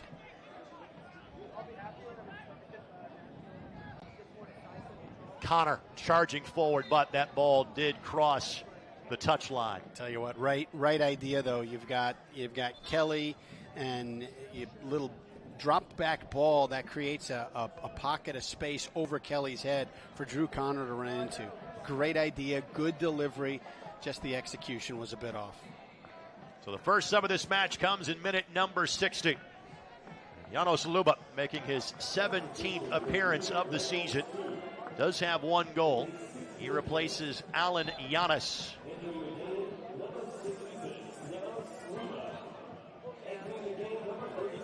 For Luba, it is his 24th appearance of the season. So he is a frequent contributor for Red Bulls 2 this year. And again, Pasher can't go after that one. He was well offside. Luba getting an uncontested chance for a first touch or two for RB2. Oh, just enough. It's a good look. Good combination play here. Stroud looking to attack from the left side. Now Bezecourt. The flick for Stroud. We had it covered. But the wind conspiring to keep that ball in the Red Bulls half of play. Now King taking as close to midfield as he can under his own power before requiring some help.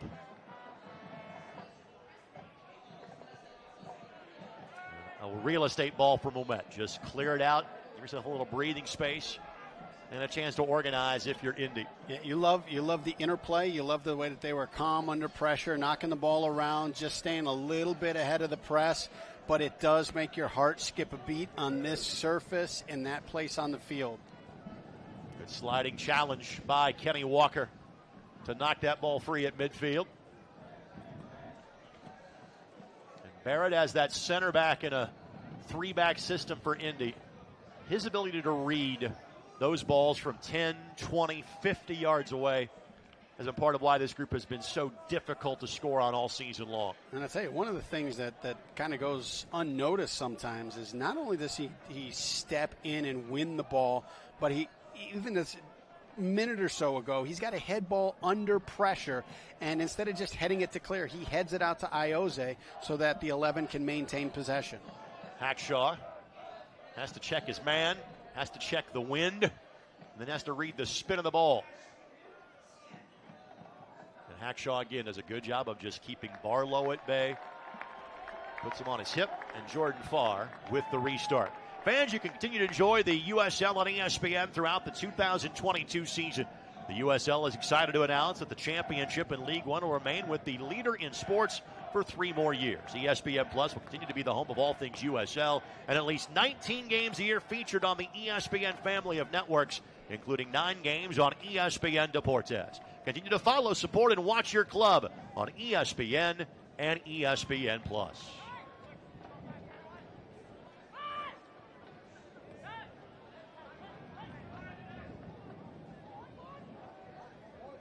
Possession tilted in favor of the Red Bulls this half. That was to be expected. Trailing this match. But a bit of a giveaway there, and again, Farr happy to let that ball go across the byline for yet another goal kick.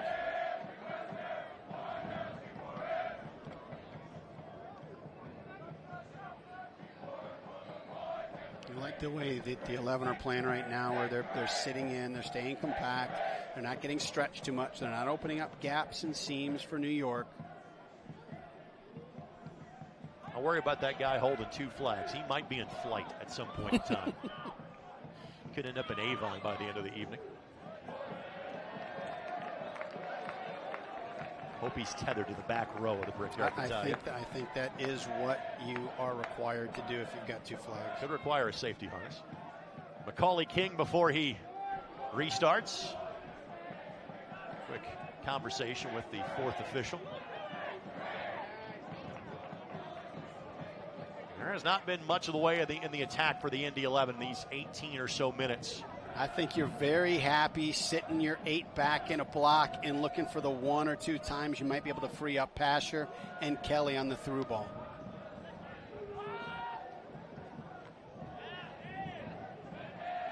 But Indy had the better of the possession and better of the chances in the first half, but especially in the first, say, 15 to 20 minutes. I thought they did a great job of establishing kind of the tenor and tempo they wanted in this match.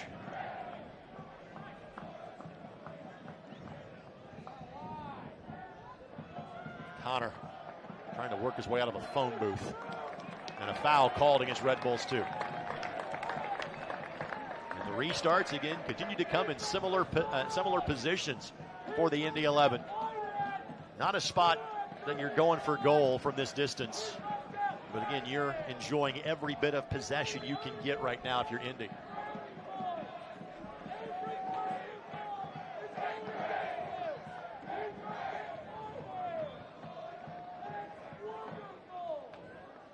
We're going to say that it's time for a new soccer ball.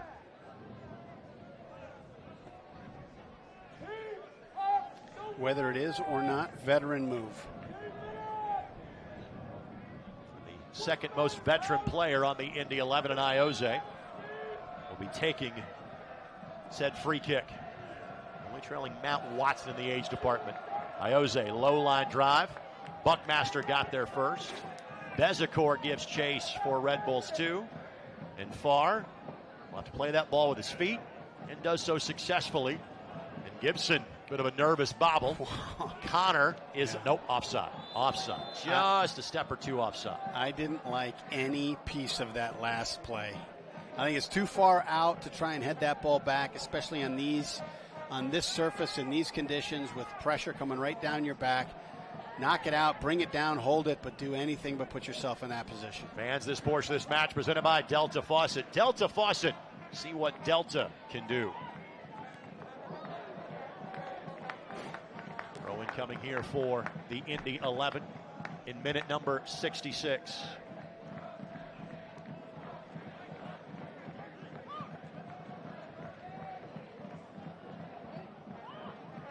All 3 substitutions remain available for head coach Mark Running. And that is a foul against Dane Kelly. And I think this stat bears repeating. Red Bulls 2 have been shut out just 5 times this year. Now, one of them was here against Indy on September the 4th, but I'm not sure if one's going to be enough for Indy tonight.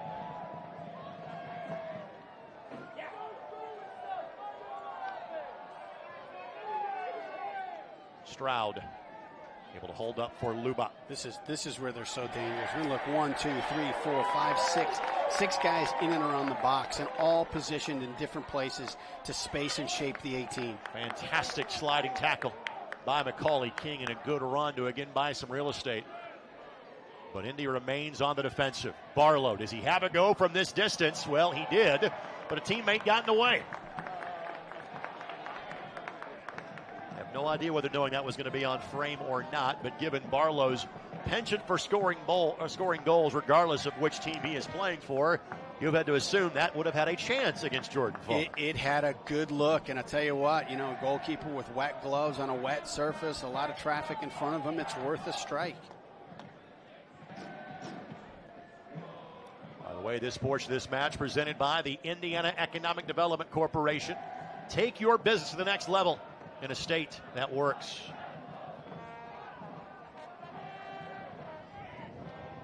Boy, when they come with so many numbers. Here's Pasher.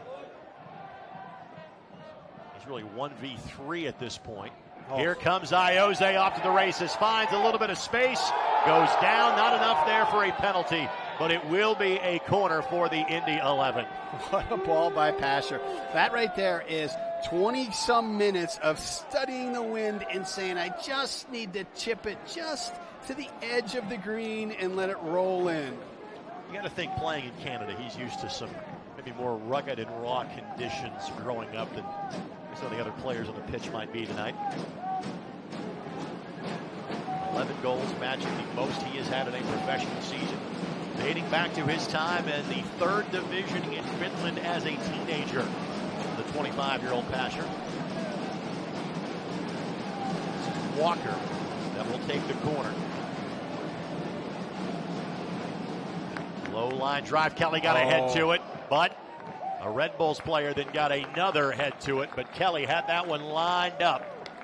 Another corner coming for the Indy 11 in minute number 69. Great flick by Dane Kelly. Kelly has goals in both matches against RB2 this year. You'll see the replay here. While you're doing that, the Indy 11 played this ball back to midfield.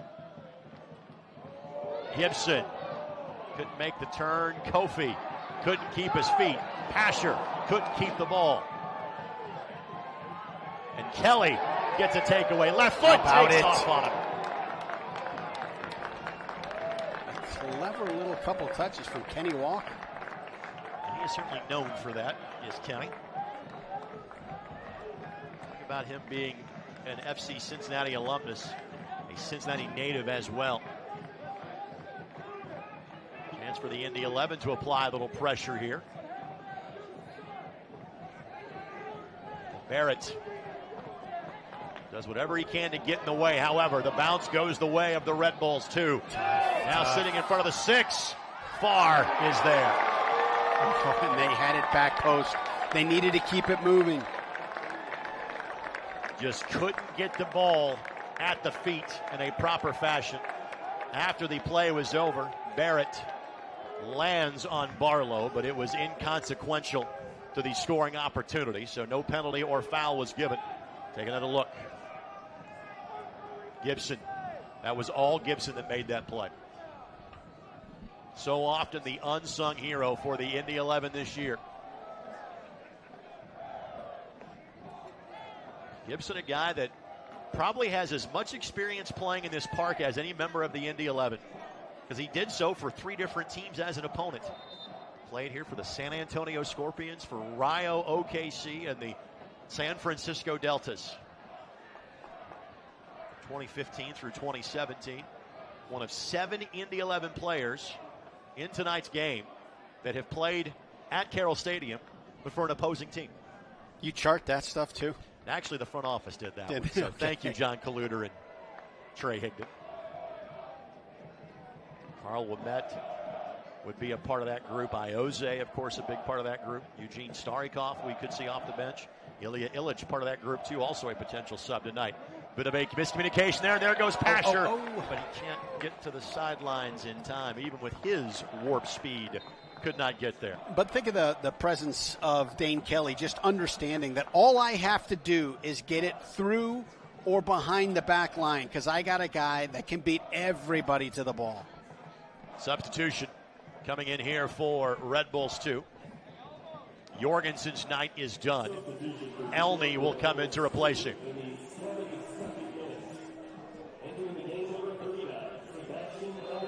So Elney becomes the second sub used by John Walenek.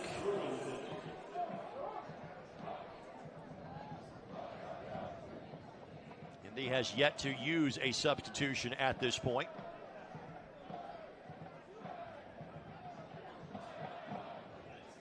Elney does have 4 goals this season for Red Bulls 2.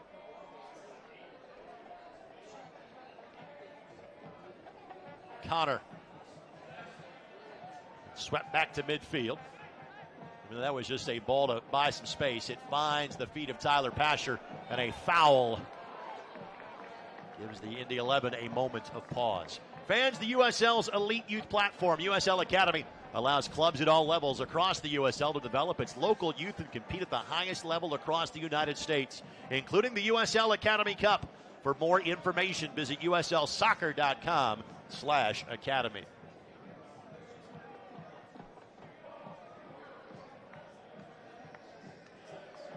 Loro, who has had little to do in half number 2, quickly jumps on that ball.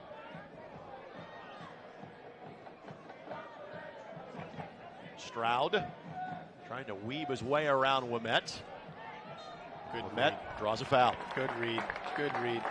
As soon as he recognized that ball was going to hold up and knock over the line, it's different than trying to just shield it out to, okay, I got to make a play on this ball.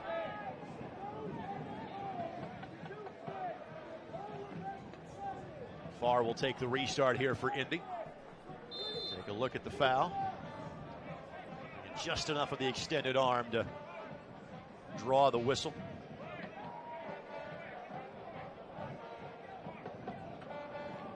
By the way, score updated Nashville. Nashville has seesawed back in front. It is 2-1 at halftime. They lead Charleston. Other 2 matches have gone to full time. Pittsburgh 7, Birmingham Legion 0. And Lou City is on to the semifinals. 2-1. They defeat the Tampa Bay Rowdies. Foul against Elney. Walker down on the pitch. Restart coming for the Indy 11. So the other half of the bracket is already set for next week. Louisville will head to Pittsburgh for an Eastern Conference semifinal. You got to be excited about that trip if you're Louisville. Well, you're excited to keep playing, but obviously it's also a bit of a short trip. Yeah. And this is Louisville, who's had such great success the last 2 years. All these matches have been at home. Now they take it on the road. Pittsburgh's rolling, and if it's anything like Pittsburgh outdoor sports, it always kind of favors Pittsburgh. The super sub about to come in for the Indy 11, the captain, Matt Watson. So Watson appearing in his 30th match of the season, but his 22nd substitutes role. Dane Kelly will not tally a goal tonight, but certainly did his job to help stretch the field for the Indy 11 this evening.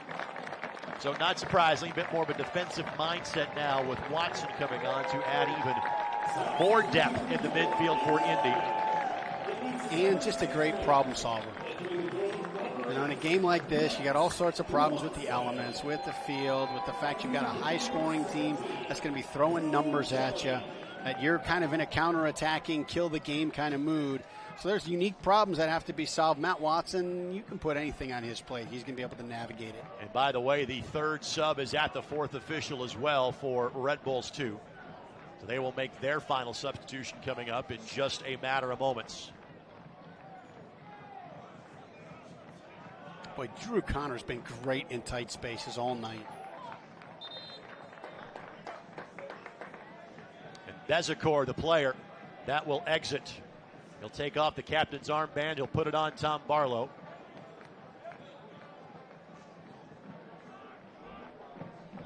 Substitution for New York Red Bulls 2 in the 77th minute.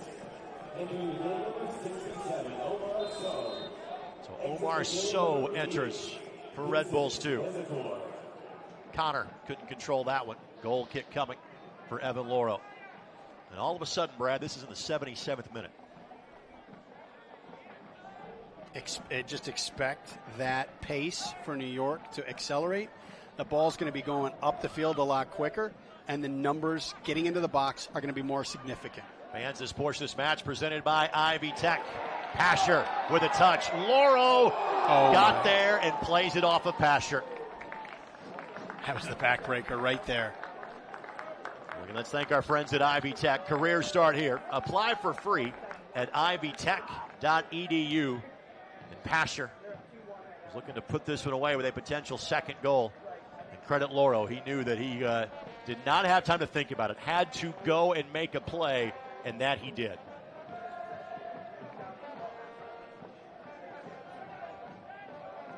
Pasher couldn't go after that long distance ball. He was offside on the play.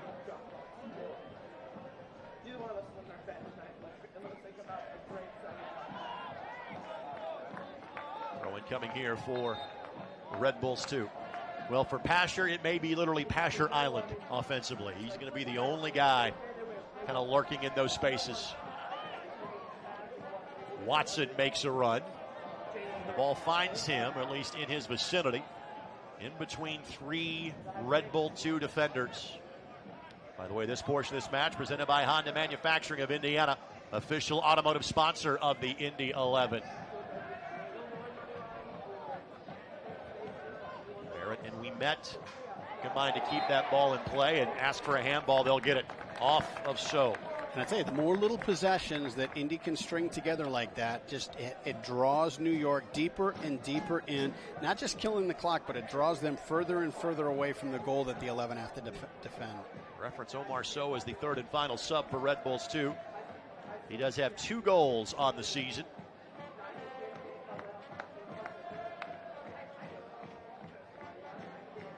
Omar will celebrate his 19th birthday on Monday. Unreal. This is his 6th appearance of the campaign. Pasher trying to carve out some space. Goes to the ground. Doesn't get the call. Hops back up.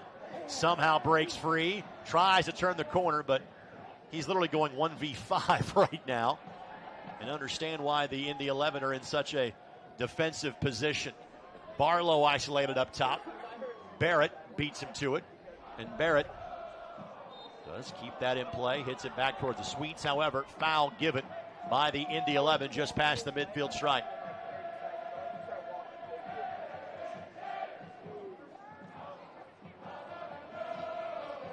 Tough ball. King over to it first. So chasing him, and McCauley knows the geometry of the game, as former Pacers coach Rick Carlisle used to say. Finds the right angle to play that off of the Red Bull attacking player.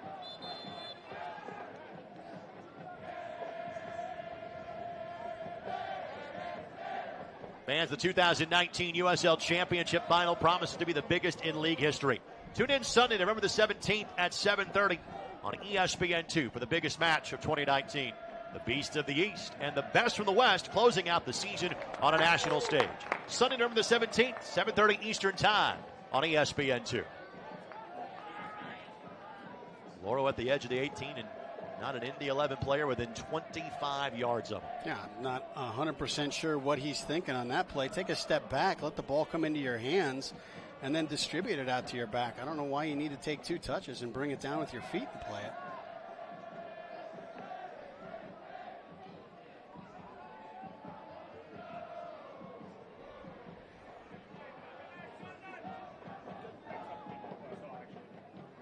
Hackshaw. Tough. And well played by New York Red Bulls 2. It is not a corner, it is a throw-in. But still a chance to bring a lot of numbers forward here for Red Bulls 2.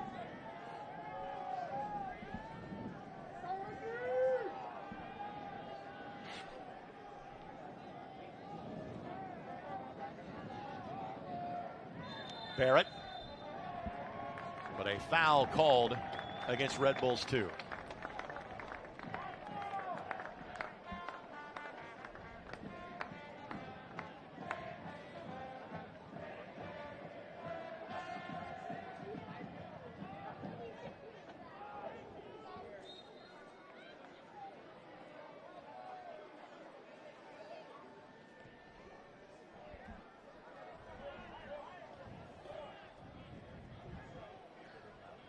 So couldn't get there in time. We met. Now Kofi trying to find Barlow. It's just field position right now. Just keep this ball on your attacking half. And King, again, will just knock it down the park. And Lauro will not want to waste time on a goal kick. He'll go track it down.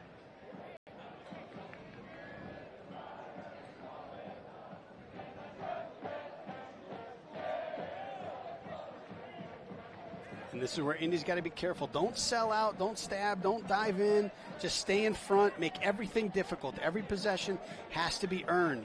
Luba looking back post.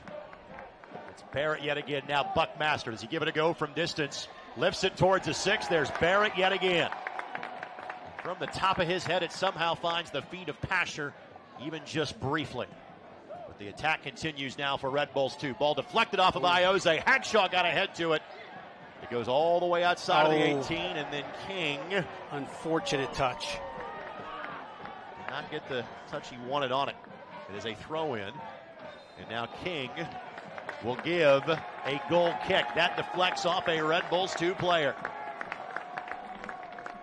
Starting to walk towards the corner flag. I believe that was Lemma that deflected off of for Red Bulls 2. Minute number 84. It has not exactly been a thing of beauty in the second half. And for Indy 11 fans, that has been absolutely beautiful.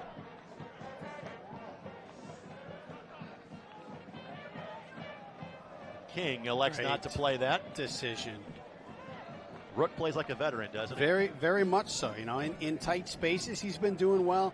He's reading it well. Right there, he buys another 20, 30 seconds. We have said that from day number 1. McCauley scored a goal in his second Indy 11 game back on March the 15th against the Charlotte Independents.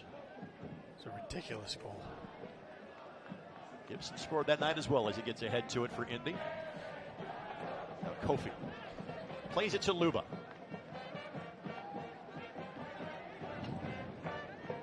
Christian Novoa, by the way, will be the second Indy 11 sub.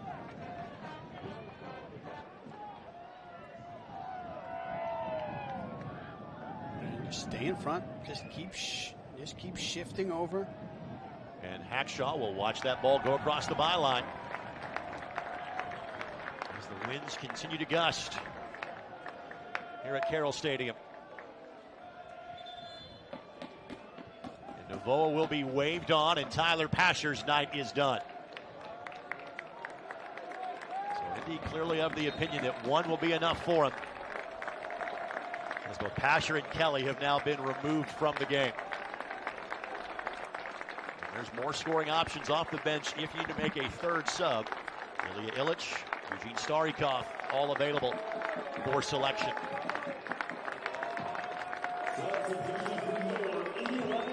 Even when he doesn't score, even when he doesn't get an assist, he changes the game. Just his pace changes the way teams have to play him.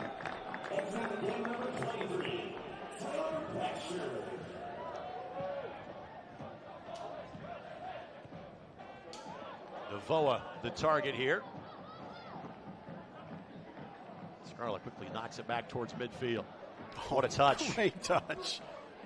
Possession 9/10 the law right now for the Indy 11. King at that ball. Finding Ioze. Walker. Novoa, he's onside. Novoa plays it back across. Ball deflects off a Red Bulls 2 player inside of the 18. It was his shoulder, not an extended arm. Throw in coming for the Indy 11. Good little possession. Good run by Novoa to stay on sides. Had Watson around the 6. I think he had Ioze at the top of the box if he cut that back instead of looking to slot it.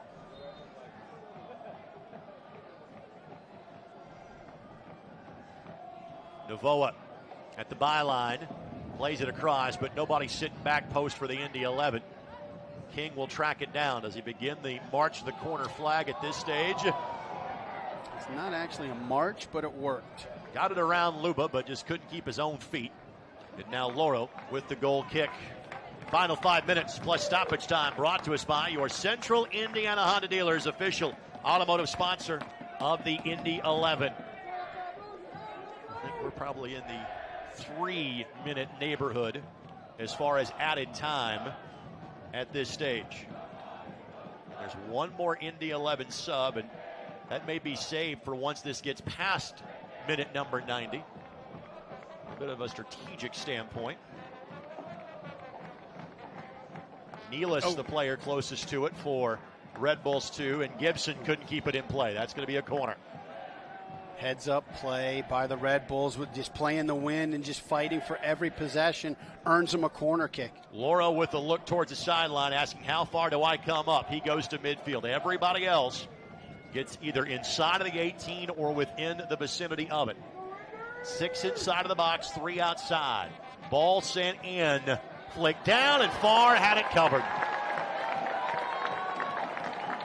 The delivery was there for Red Bulls 2. The finish was not.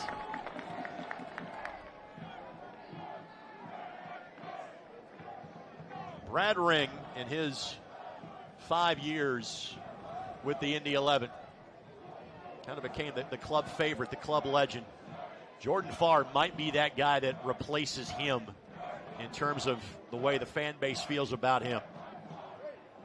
You can tell by the reaction of the BYB, not just the play that was made, but trust me, who made that play. They love him. Yep. They love him. And it's not just what he does on the field, the energy that he brings to every game. He's the first guy off the bench when somebody scores, when he's not playing. You know, his involvement in the community, at camps, at events, he's everywhere. Fans, wherever you go, take the boys in blue with you. Download the all-new Indy 11 app in the Apple Store. Get it on Google Play. Opportunity here. The flick up and over the bar. They had it. They had it. Ball accidentally hits Iose on the back. Falls right to the Red Bulls. They find the right guy in the right spot. And he missed. It was Nealis. Reference the fact that he's played 9 times for the Major League side this year. Had a goal and an assist there. 3 goals for Red Bulls 2 this year. And he had a quality look. So some nervous moments these last couple of minutes for the Indy 11. But a throw-in coming now as we get to minute number 90. And the winner of this match gets the winner of Nashville and Charleston. At last check, Nashville leading 2-1. That was at halftime.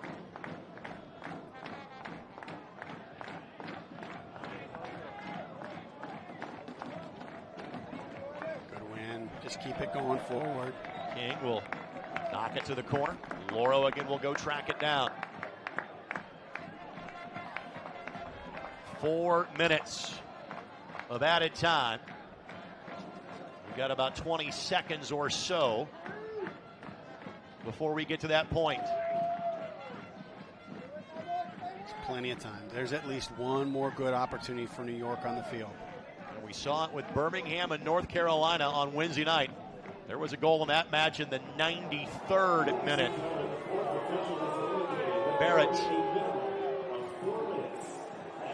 Good turn. Ball flick forward. Hackshaw lets Farr fall on it. So was the player closest to it for Red Bulls 2.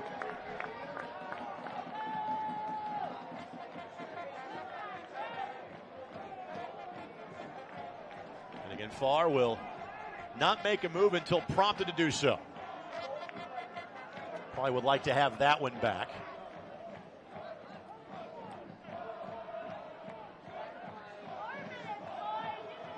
Well done by Kofi to avoid Christian Novoa. Good, just enough pressure. Just enough pressure to make him knock it back 40 yards. It was 1-0 when these two teams played on September the 4th.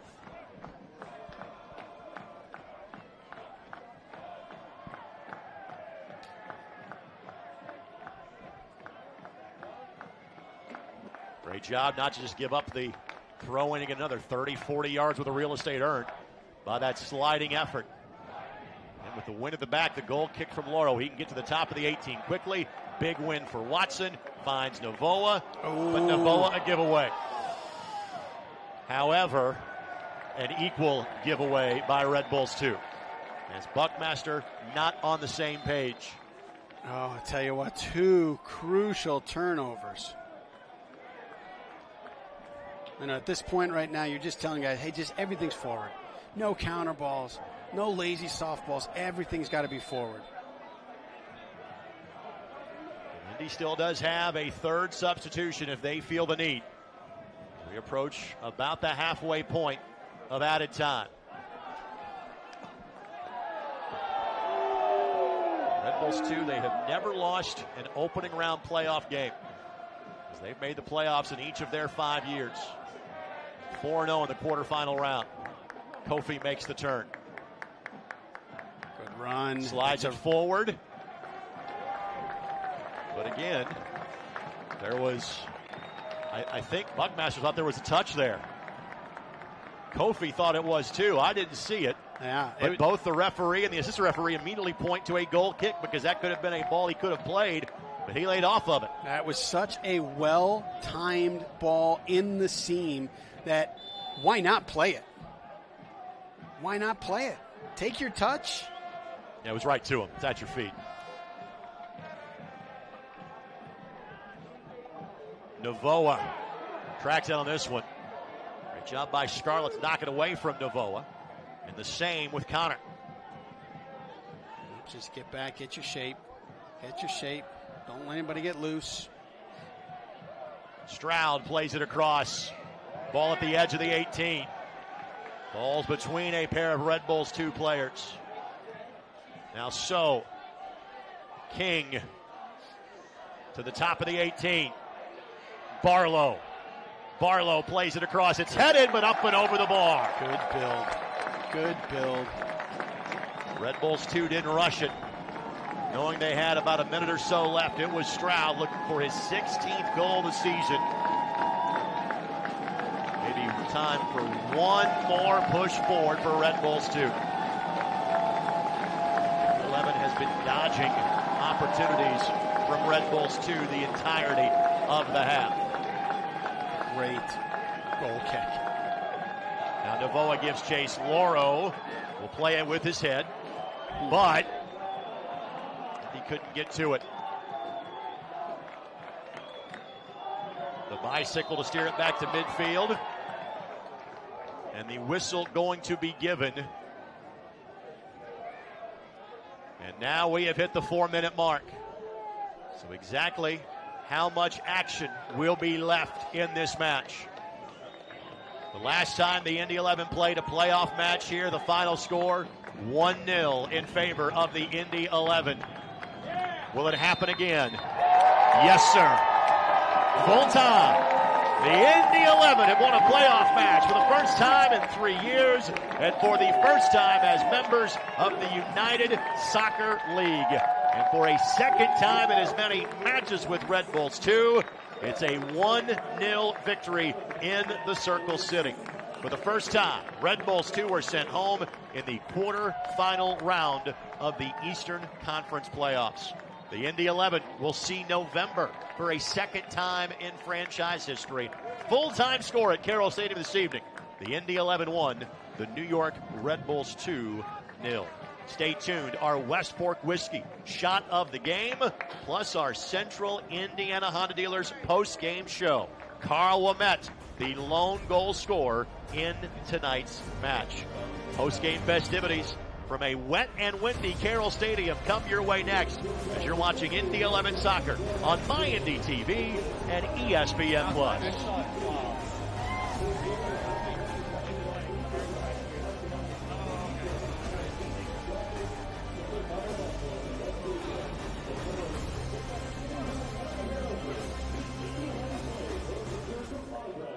Behind the Brickyard Battalion and the Indy 11 autograph zone.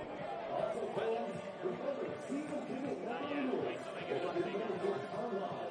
So get your spot to support your boys and blue for the 2020 season today. Check. This is the interview. Check. Interview headset. Jacob. 1, 2, 3, 4, 5, 6, 7, 8.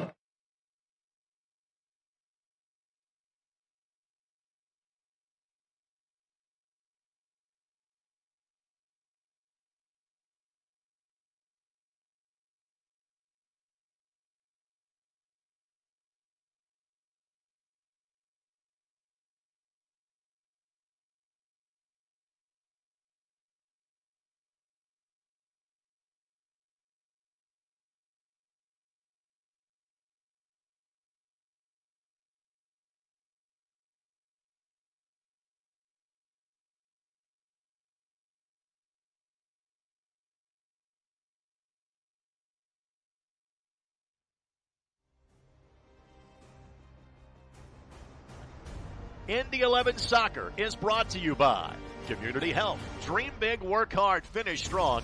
Community Health Sports Medicine, official sports medicine provider of the Indy 11. And by your Central Indiana Honda dealers. Proud to be the official automotive sponsor of the Indy 11.